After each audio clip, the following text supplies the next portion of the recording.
2000 թվականին Սիլվա Կապուտիկյանը գնում է Երուսաղեմ ուխտի եւ Գողգոթա լեռան շրջակայքում գտնվող բազմահազար խանութների մեջ հանկարծ կարդում է մի հայի ազգանուն։ Սրտատրոփ ներս է մտնում եւ ի զարմանս իրեն տեսնում է կենտրոնական պատի վրա ամենաերևացող տեղում մի սալիկ է փակցված, որի վրա գրված է իր խոսքին որդուն բանաստեղծության վերջին քառատողը։ Ուտես որդիս, ուր էլ լինես, այս լուսնի տակ ուր էլ գնաս, թե մորդ անգամ մտքից հանես, քո մայր լեզուն չմոռանաս։ Շատ հուզվում է Կապուտիկյանը եւ հարցնում ով է հեղինակը։ Խանութպանը ասում է ես ինքս եմ Տիկին Սիլվա եւ ես ավարտել եմ Երևանի Գեղարվեստի ակադեմիան։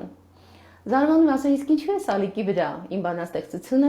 ասում են գիտեք հատուկ խոհանոցի համար ենք պատրաստել, որտեղ հայ մայրիկները ամբողջ օրը խոհանոցում են լինում եւ շատ կարեւոր է որ աչքի առաջ տեսնեն, կարդան, որպեսզի երեխաները այս արաբախոս եւ եբրայախոս աշխարհում ամեն օր լսեն ձեր հայերենը։